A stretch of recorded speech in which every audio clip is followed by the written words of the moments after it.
برنامه سیاسی و تحلیلی دیدگاه.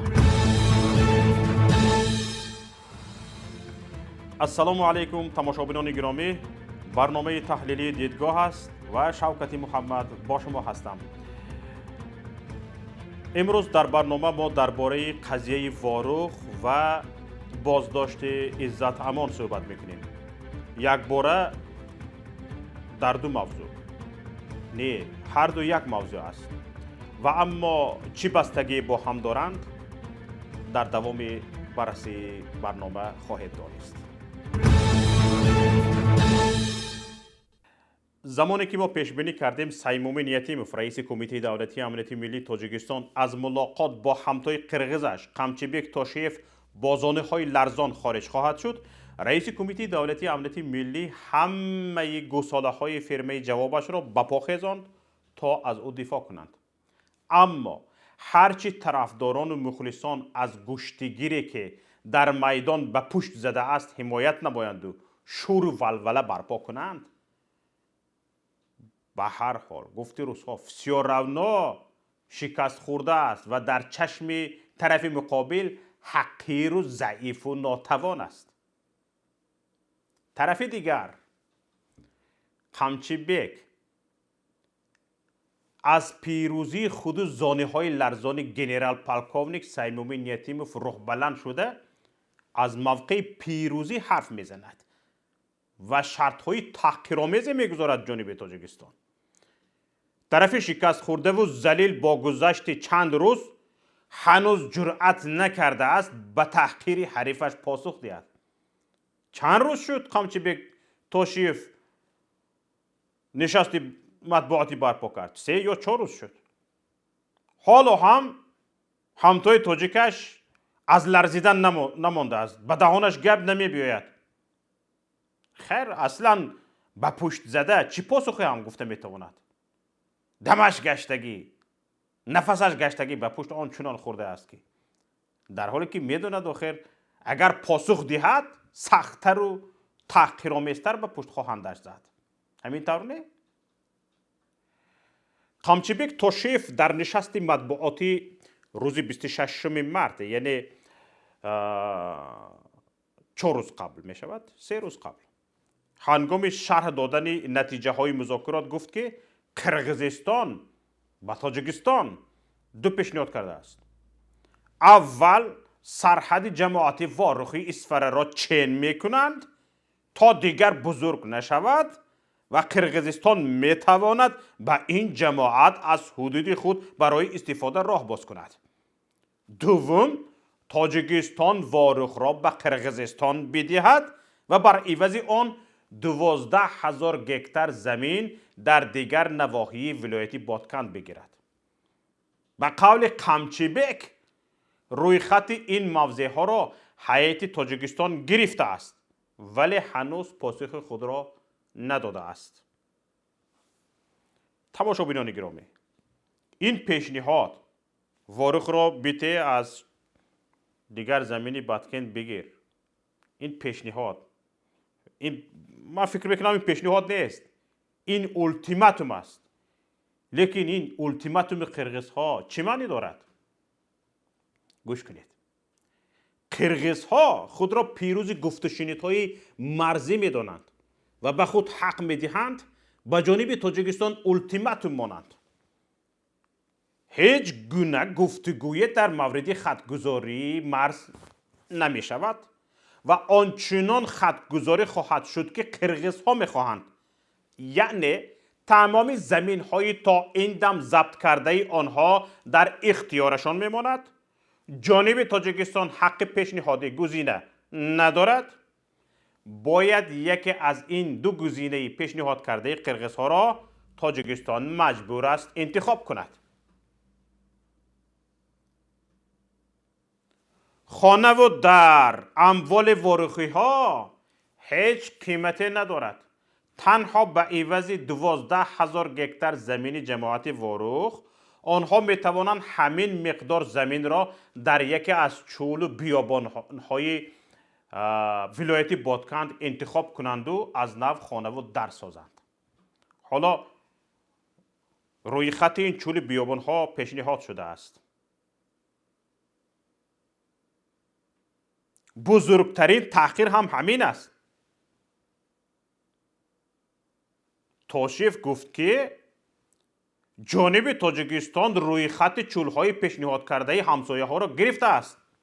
یعنی از جانب قرقیزستان علاقه روی خط به تاجیکستان پیشنهاد شده است. بدترین تحقیر همین است که جانب تاجیکستان این روی خط را به دست گرفته است. یعنی جای این که آن روی خط در همان ملاقات به سر پیشنهاد کننده کوفته شود، به سرش برداشته زده شود، این روی خط با دو دست ادب گرفته شده است و این به آن معنی است که تاجیکستان دارد این روی خط را بررسی میکند. همین قدر. چی چیز امام علی رحمان، عائله امام علی رحمان که حکومت را خانوادگی کرده است و سیمومین یتیموف را مجبور ساخته است نزد قرغیزها زانو زنند، چی چیز اینها را وادار کرده است؟ چی چیز اینها را مجبور کرده است؟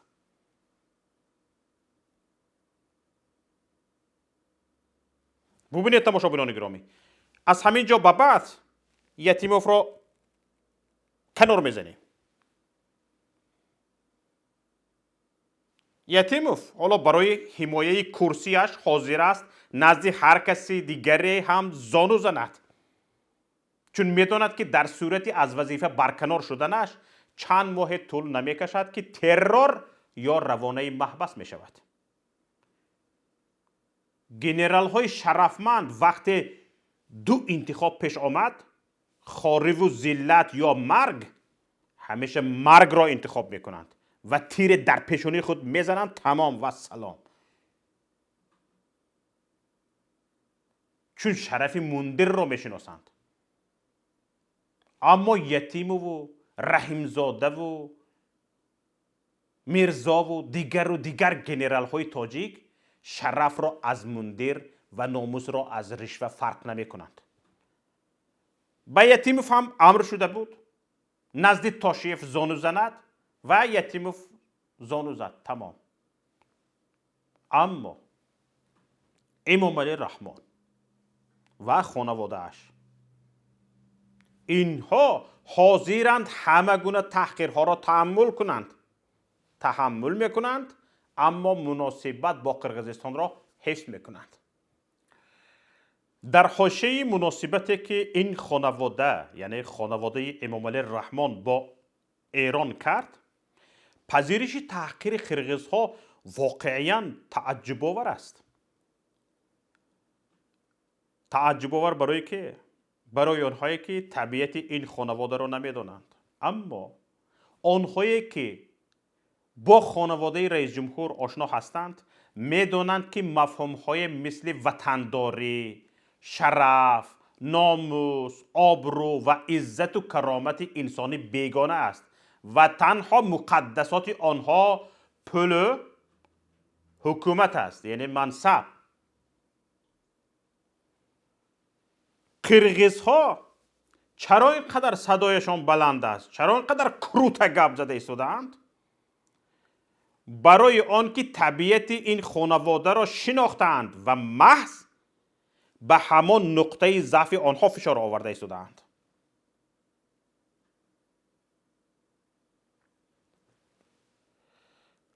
ببینید،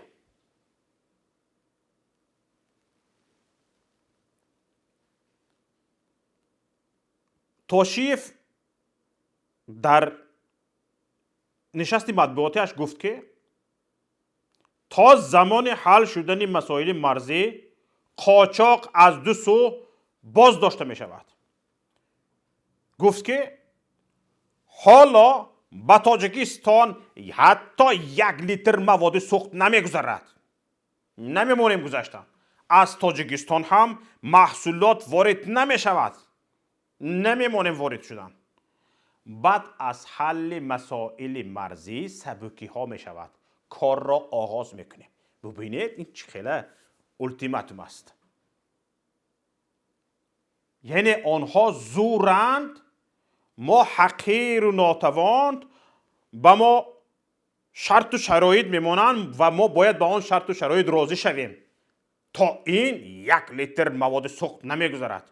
با طور قاچاق گفته ایستادن با، یعنی از این پیش به طور قاچاق میگذشت، آنها راضی بودن، سرد میدادن، اکنون سرد نداده ایستادند. این گپ چی معنا دارد؟ این به آن معناست که تماشابینان گرامی، قبلا مقامات قرقیز قصداً به قاچاق مواد سوخت به تاجیکستان از جانب داماد رئیس جمهور شمس الله صاحبوف چشم می‌پوشیدند و در آینده هم بعد از حل مسائل مرزی حاضر هستند چشم پوشند. تاشیف قمچیبک آشکار به خانواده امام علی رحمان پیام می‌دهد که اگر از واروخ بگذرید، واروخ را به ما بدهید، راه قاچاق مواد سوخت یعنی بنزین و مواد دیزلی و گاز و اینها دوباره باز می شود. به ملال شمس الله گذراندن میگیرد. اما اینجا سوال به میان میباید، آیا خانواده رئیس جمهور واروخ را خواهد فروخت یا نه؟ میدونید چی تماشابینان گرامی؟ به فکر شما چی است؟ خانواده رئیس جمهور واروخ را میفروشد یا نه؟ شما چی میگویید؟ شما چی فکر دارید؟ به فکر من این مسئله تنها و تنها از مردم کشور وابسته است، از یکایک شما وابسته است. ای مردم، اگر مردم فعال شدند و اعتراض کردند، امکان دارد خودداری کنند، اما در صورت سکوت مردم به استحاله حکومت نه انقترش عائله واروخ را میفروشد. تجربه 30 ساله نشان داده است که این خانواده برای پول و بقای حکومتش آماده است همه کشور را بفروشد.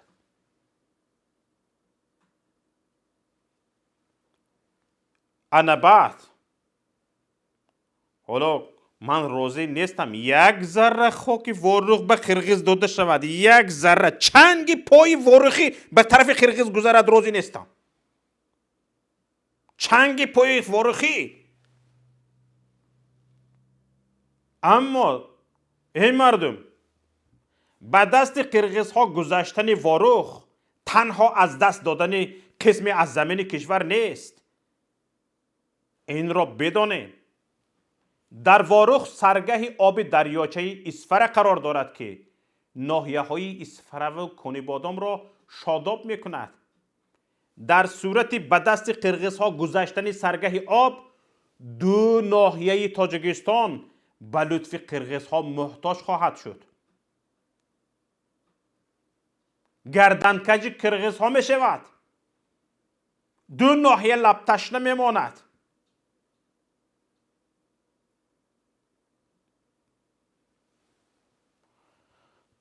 انا برای همین در این باره بسیار جدی فکر کردن در کار است. ای مردم، به امید حکومت نشوید. حالا باز بدتر میفهمید که حالا گفته میگذارم در این باره فکرهای جمع شده را. حالا میخواهم بستگی قضیه مرزی یعنی واروخ و عزت امان را صحبت کنم. یعنی چی بستگی دارد؟ عزت امان را بازداشت کردن، به دوشنبه بردند. حالا طبق اطلاعاتی که به ما آمده رسیده ایستاده است، وضعیت هرخیله است. حالا او را شکنجه کرده ایستاده اند. حالا با در این باره گپ میزنیم. به او منصب پیشنهاد کرده ایستاده اند. چند چیزها. این عملکردهای حکومت یعنی بازداشتی عزت امان نشان میدهند کار به سمت گذشت‌های زیادی به قرقیزها در بحث مرزی می رود. یعنی بازداشت عزت امان خیلی بستگی زیاد به مسئله مرزی دارد، قضیه مرز دارد. عیناً در همین روزها دزدیدن عزت امان یکی از سرسخت‌ترین حامیان واروخ میتواند دو سبب داشته باشد. سبب اول این است که حکومت واقعا تصمیم گرفته است گذشت‌های چشمرسه در بحث واروخ به قرقیزستان کند که در این صورت در آزادی بودن مخالفان سرسختی به بیگانه ها دادن زمین مثل عزت امان برای عملی سازی این تصمیم خلل میرساند.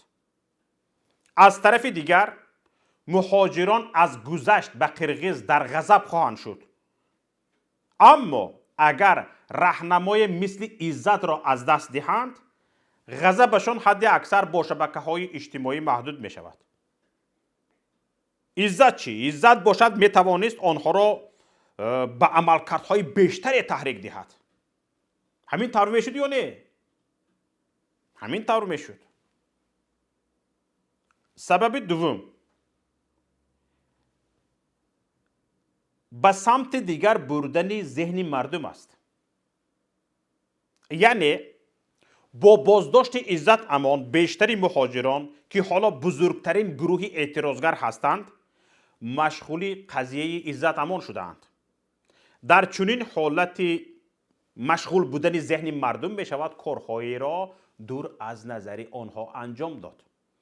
یعنی فکر مردم را به یک چیز مشغول می دارند و در اینجا چند کارهایی را به سامان می رسانند. با بازداشت عزت امان شاید حکومت می خواهد یک بار دو هدف را عملی سازد. هم ذهن جامعه را مشغول سازد و گذشتهایش به قرقیزها را به سر و صدا و هم از دردسر اساسیش در روسیه خلاص شود. حتی اگر چنین نیست و بازداشت عزت امان این چیز بستگی ندارد، یک حکومت سالم چنین کاری را در چنین روزها نمی کرد. خودتان اندیشه کنید تماشا بینان گرامی. ببینید بحث قضیه مرزی رفته ایستاده است. حکومت به پشتیبانی مردم نیاز دارد برای حفظ مرز، برای حفظ واروخ. حکومت به پشتیبانی مردم نیاز دارد، ولی کسانی را که پشتیبانی میکنند دهانشان را میدوزد، میبرد، بازداشت میکند، حتی از روسیه گرفته میبرد، با مصرف های زیاد میبرد، بازداشت میکند، کنج زندانش میپرتاید.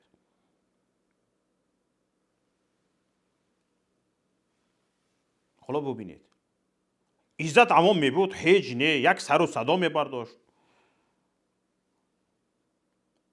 از حفظ مرز گپ میزد. یعنی برای حکومت این چیز لازم نیست. حالا در بحث با قرقیزها البته اگر واروخ را فروختنی نیست، حکومت به نفران مثل عزت امان نیاز دارد تا پشتیبانی مردمی داشته باشد. همین کار را قرقیزستان کرد. مسئولین قرقیزستان از جمله خودی همین قمچیبک هنوز قبل از شروع گفتگوها با مردمش دیدار گفتگوها تشکیل داده و همه مسائل را با آنها بررسی میکرد. مقامات تاجیکستان چیکار کرد؟ مقامات تاجیکستان کمترین ارزش به مردمش قائل نیست و تمام جزئیات گفت و شنید را پنهان می‌دارد. پنهان. و همه و تو چرا پنهان میکنی؟ همه گپ رو رفت قرقیز گفت. آخر تو هم گپ خودت را بگو، مردم بشنود. یعنی چی میگویند؟ وقتی سوی عروس گم میزنی روزی هستی یا نیستی؟ عروس وقتی خاموش میایستد به همون فلان داماد. این نشانی رضایتی او را نشون میدهد. قمچیبک گپش را گفت. یتیم ما خاموش، سیمومین ما خاموش، یعنی علامت رضا است. بله در سیاست هم همین خیلی است.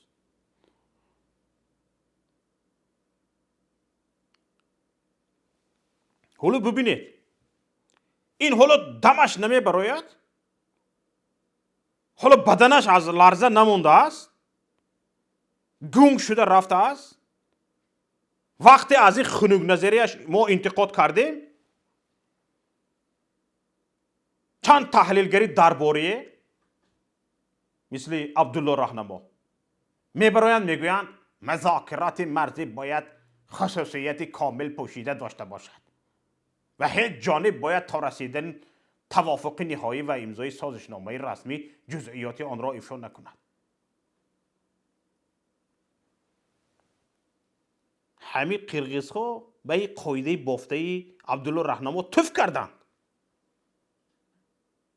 انا سیاست شناس، همه قرقیز چینی تو سیاست رو نمیدونه، مردمش رو از تمام جزئیات آگاه کرد، به همین سبب از مردمش پشتیبانی میگیرد.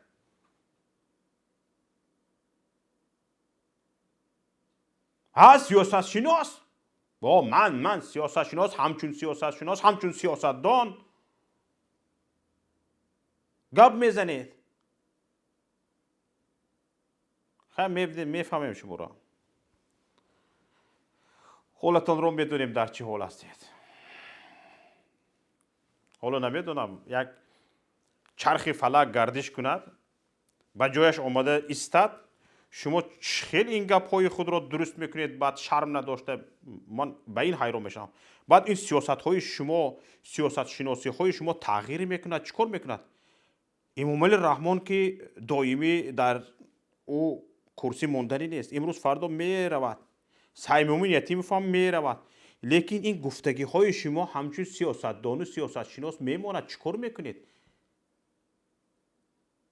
ها بولام زور آمده بود گفته بودم میگید بی آخر هم تو تعیین یک فچ گفته ایستاده اید. فچ نه خود همین سیاست شناسی باشد.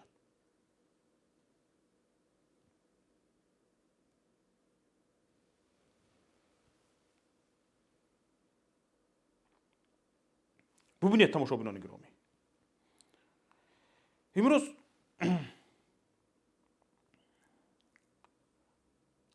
یک پیام رسید که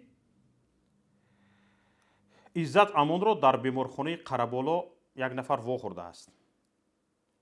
به گفته این نفر گروه ساعت 10 شب 27 مارس عزت امان را به بیمارخانه آورده، حدودی نیم ساعت پس دوباره بیرون بردند. همین نفر می نویسد که کفش عزت امان بند نداشت، در دستانش زولانه زده بودند و کپکش قسم بالایی چهرهش را پوشانیده بود. عزت امان با مشکلی راه می رفت و نفری از دستش گرفته بود. حالا ما مطمئن هستیم که عزت امان شکنجه می شود. شکنجه به خاطر چی؟ به خاطر دفاع از حقوق مهاجر، به خاطر دفاع از هموطنان، به خاطر سرخم نشدن تاجیک، به خاطر تضییق، فشار، تأخیر ندیدن تاجیک. یک نفر خدمت کرده است، انا برای همین خاطر شکنجه می شود. به خاطر آن که او حق گفته است، واقعیت گفته است، عدالت طلب کرده است، شکنجه می شود. امکان این که نفر چون عزت امان به دست قصابان رژیم افتد و شکنجه نشود برابر به صفر است. حالا ببینید تماشاگران گرامی، چند پیش همین روز شبکه یوتیوبی افق تیوی نوار مراجعه همسری عزت امان به مهاجران را نشر کرد. جمله اولش را گوش کردم، دیگر نتوانستم دوامش را گوش کردن. کشتم، از شرم نمیدونستم سرم را به کجا خم کنم.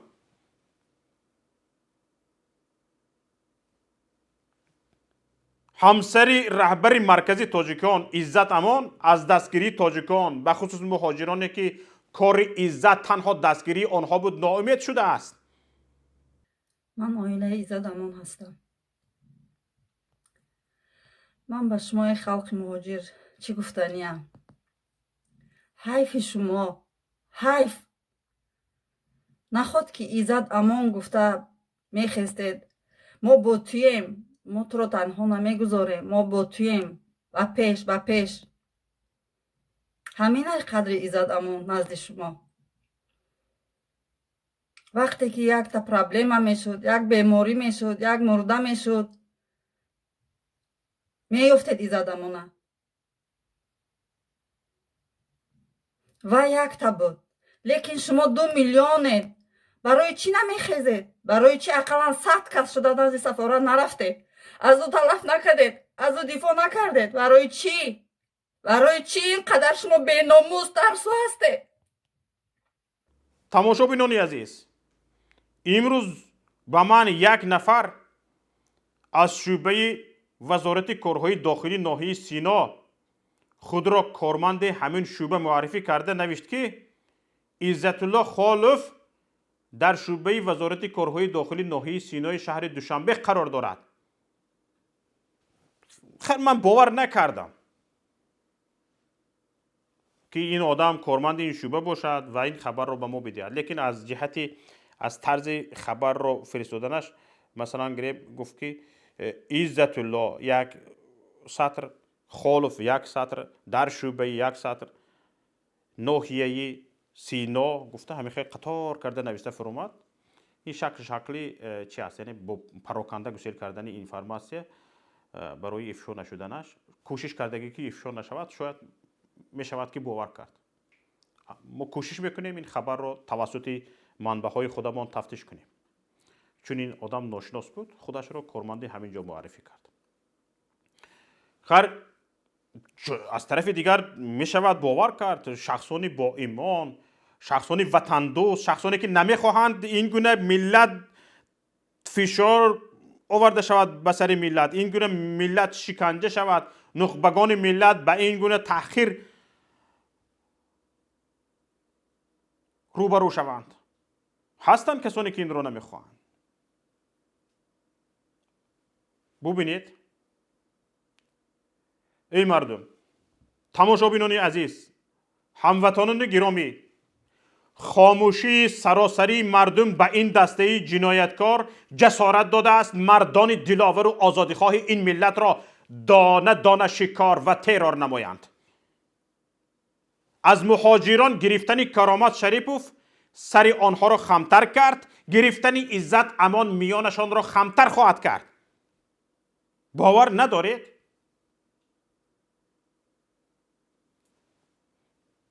همین روز اگر دیده باشید نوار در شبکه‌های اجتماعی نشر شد که از لطوکوب شدن مهاجر از طرف کارمندان سفارت تاجیکستان در مسکو خبر میدهد. یکی میدونید چی گفت؟ مرغک‌های بدن آدم میدمد میخیل. عزت را بردند، حال ما دیگر همین است. فهمیده ایستادید؟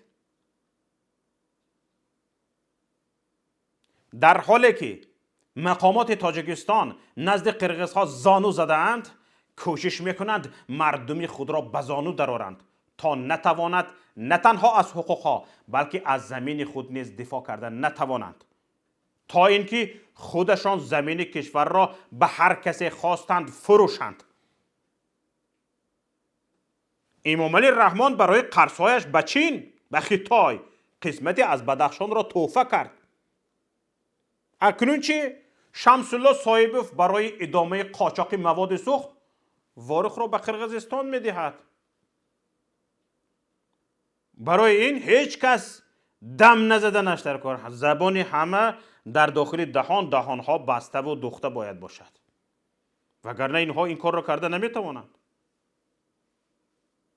فهمیدید تماشابینان گرامی؟ برای همین امروز باید کمر همت بست. امروز وقتی آن رسیده است که دیگر شجاعت داشته باشیم، جسارت داشته باشیم، یک کف از خاک وطن را به بیگانگان ندهیم و نگذاریم نخبگان ملت را این ظالمان به نابودی دهند. اینجا نهایت برنامه امروزه ماست. برنامه های دیگری ما را در شبکه های اجتماعی و پایگاه پیام.net پیگیری کنید. لطفاً مشتری شدن به کانال یوتیوبی ما، یعنی آبونه شدن و نوشتن نظر خود درباره نوار را فراموش نکنید. پخش تگمه معقول شد را لطفاً دریغ ندارید. و همچنین پخش تگمه زنگوله به شما امکان می‌دهد که برابر نشر نوارهای ما در یوتیوب شما در حال باخبر شوید. در پناه الله بمانید. خیر تا برنامه‌های دیگر.